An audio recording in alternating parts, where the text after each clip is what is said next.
Assalamualaikum warahmatullahi wabarakatuh. Di sini kami dari kelompok 5 akan menjelaskan tentang materi akuntansi keuangan menengah yaitu Current Liabilities Provision and Contingents. Nah, di sini dengan dosen pengampu Ibu Melania Rahma Salisah SAK MAK. Sebelum kami memulai presentasi, izinkan kami memperkenalkan diri terlebih dahulu. Di sini ada saya, Greta Praba Alia Ravan dengan NPM akhir 205.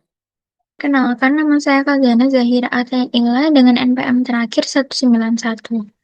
Kenalkan, nama saya Katarina Yolanda dengan NPM akhir 187. Perkenalkan, nama saya Novi Salo Anggraini, NPM 2501 30 10 215. Nah, di sini saya akan menjelaskan tentang liabilitas.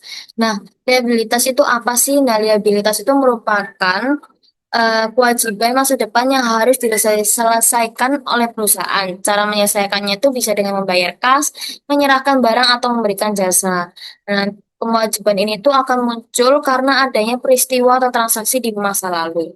Nah, di sini juga dijelaskan tentang liabilitas lancar. Nah, liabilitas lancar itu merupakan kewajiban jangka pendek yang waktu penyelesaian itu sangat cepat, biasanya kurang dari 1 tahun, jadi harus segera dibereskan. Mengapa sih itu penting? Karena hal ini itu akan berdampak pada cash flow atau arus cash kita, serta menjadi tolak ukur seberapa cepat kemampuan perusahaan dalam membayar utang-utang jangka pendeknya. Nah, berikutnya di sini saya akan menjelaskan tentang liabilitas itu lebih dari sekedar utang. Nah, karena yaitu karena liabilitas itu mencakup kewajiban perusahaan saat ini untuk menyerahkan sumber daya ekonomi bisa berupa uang, barang maupun jasa kepada pihak lain akibat transaksi yang sudah lewat. Nah, di sini ada 3 karakteristik kunci liabilitas. Yang pertama itu ada kewajiban kini.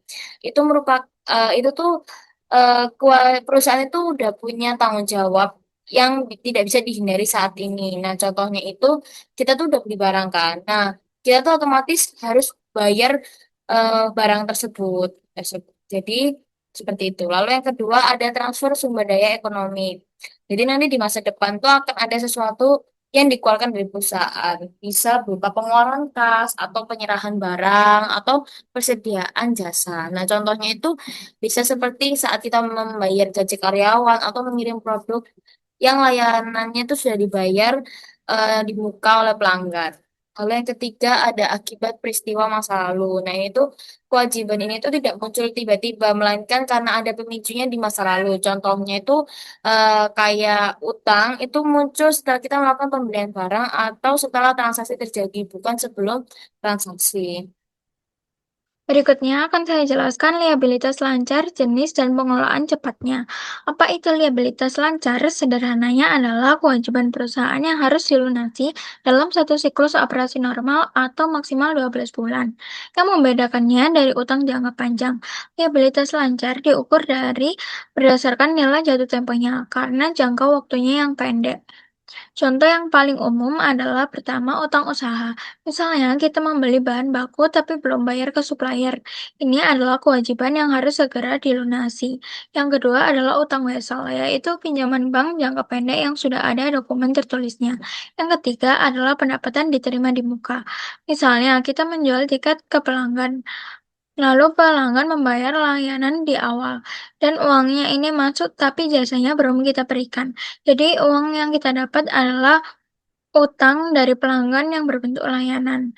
Berikutnya adalah pajak yang belum disetor, seperti pajak penjualan, PPN, atau PPh karyawan. Berikutnya adalah utang yang berhubungan dengan karyawan dan konsep refinansialisasi. Kewajiban karyawan ada dua jenis utama, yaitu yang pertama adalah potongan gaji, seperti pajak penghasilan, BPJS, dan iuran sertifikat yang sudah dipotong dari gaji karyawan tapi belum disetorkan. Selama belum disetor, ini masih jadi kewajiban perusahaan. Yang kedua yang sering terlupakan yaitu cuti berbayar atau absensi dispensasi, cuti tahunan, dan cuti sakit yang sudah jadi hak karyawan harus diakui sebagai utang, meskipun belum diambil. Lalu ada konsep utang jangka panjang yang berubah menjadi lancar. Kalau ada bagian dari utang jangka panjang yang akan jatuh tempo dalam kurang dari 1 tahun, bagian itu harus dipindahkan ke liabilitas lancar. Tapi ada pengecualian penting, yaitu jika perusahaan sudah punya perjanjian resmi untuk merefinansialisasi utang tersebut menjadi utang jangka panjang lagi. Sebelum tanggal laporan keuangan, maka utang itu bisa tetap diklasifikasikan sebagai tidak lancar. Selanjutnya yaitu provisi. Provisi adalah liabilitas yang sudah ada tapi waktu atau jumlahnya belum pasti. Contoh klasiknya adalah estimasi biaya garansi produk. Provisi diakui hanya kalau memenuhi 3 syarat sekaligus. Yang pertama adalah kewajiban kini akibat peristiwa masa lalu. Yang kedua adalah kemungkinan besar akan ada arus keluar uang, artinya probabilitasnya adalah di atas 50%. Yang ketiga adalah jumlahnya bisa diestimasi secara andal, misalnya berdasarkan pengalaman historis atau pendapat ahli. Yang terakhir adalah contoh nyatanya provisi garansi produk dan provisi tuntunan hukum yang kemungkinan besar akan kalah. Jadi dari yang saya jelaskan, liabilitas lancar, kewajiban karyawan dengan refinansialisasi, dan provinsi semuanya berkaitan dengan bagaimana perusahaan mengakui dan mengelola kewajiban yang belum tentu sudah jelas nilainya. Pemahaman ini sangat penting karena laporan keuangan mencerminkan kondisi yang sesungguhnya. Jadi topik selanjutnya akan dijelaskan oleh rekan saya yaitu provinsi dan contoh nyatanya. Baik, selanjutnya saya akan menjelaskan contoh nyata dari provisi. Nah, yang pertama itu ada garansi produk. Nah, ini contohnya tuh seperti kayak ketika perusahaan itu menjual HP. Nah, perusahaan itu pasti mengetahui akan ada klaim garansi meskipun kita belum tahu kapan garansi tersebut akan diklaim. Nah, nanti estimasi biayanya itu akan diakui sebagai provisi. Nah, yang kedua itu tuntutan hukum. Nah, ini ketika perusahaan digugat itu pasti pengacara itu bilang kalau semisal ada kemungkinan kalahnya itu besar. Nah, nanti estimasi kerugian itu baru akan diakui sebagai provisi.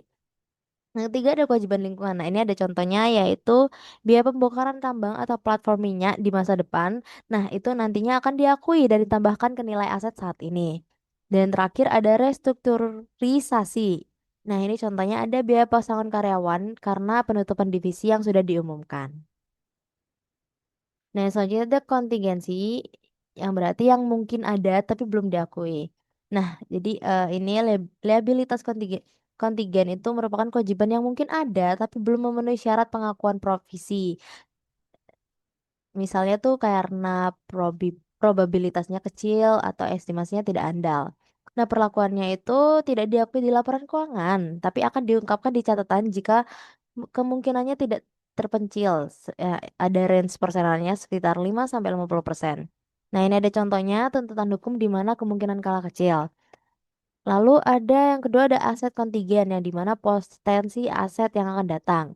Nah, perlakuannya itu sama, tidak diakui di laporan keuangan. Namun pengungkapannya itu hanya jika sangat mungkin. Jadi probabilitasnya tuh di atas 50% dan harus sangat hati-hati agar tidak menyesatkan. Nah, contohnya itu menang gugatan tapi keputusannya belum final. Materi selanjutnya akan dijelaskan oleh teman saya. Sekarang kita masuk ke pembahasan mengenai rasio likuiditas. Rasio ini sangat penting untuk melihat seberapa sehat kemampuan jangka pendek keuangan suatu perusahaan. Di sini, kita membaginya menjadi 2 indikator utama. Yang pertama, rasio lancar atau current ratio. Cara menghitungnya dengan membagi aset lancar dengan liabilitas lancar. Nah, rasio ini mengukur seberapa mampu perusahaan membayar utang jangka pendeknya menggunakan aset-aset yang sifatnya juga lancar atau mudah dicairkan. Idealnya, nilai dari rasio ini harus lebih dari 1. Kalau di bawah itu, perusahaan bisa dibilang agak riskan dalam memenuhi kewajiban mendadaknya. Kedua, rasio cepat atau quick ratio, sering juga disebut dengan acid test ratio. Rumusnya sedikit digeser menjadi lebih ketat, yaitu kas ditambah investasi jangka pendek ditambah piutang bersih, lalu dibagi dengan liabilitas lancar. Kenapa rasio ini disebut lebih konservatif? Karena kita tidak memasukkan unsur persediaan di dalamnya. Seperti yang kita tahu, barang di gudang atau di persediaan itu terkadang sulit dan butuh waktu untuk dijual cepat. Jadi, quick ration ini sering dijadikan indikator likuiditas yang sifatnya instan. Nah, selanjutnya kita bahas kenapa pelaporan liabilitas atau utang yang akurat itu sangat krusial. Angka-angka utang ini bukan cuma sekedar formalitas mencatat saja, tapi punya dampak besar bagi dua pihak utama. Yang pertama bagi investor dan kreditor. Informasi liabilitas yang akurat dipakai untuk menilai risiko. Mereka ingin tahu apakah perusahaan ini aman untuk diberikan pinjaman atau investasi, sekaligus melihat kemampuan bayar utang dan kesehatan finansial perusahaan secara keseluruhan. Nah, bagi manajemen internal, data ini menjadi kompas untuk perencanaan kas ke depannya, menentukan keputusan investasi, serta menyusun strategi bisnis agar perusahaan tidak mengalami gagal bayar. Nah, sebagai penutup untuk bagian ini, aturan akuntansi memang sengaja dibuat untuk mendorong transparansi yang tinggi. Meskipun dalam praktiknya, beberapa estimasi utang tetap membutuhkan penilaian profesional yang matang agar angkanya tetap objektif dan mencerminkan realitas yang ada. Sekian presentasi dari kelompok 5. Mohon maaf bila ada salah kata. Wassalamualaikum warahmatullahi wabarakatuh.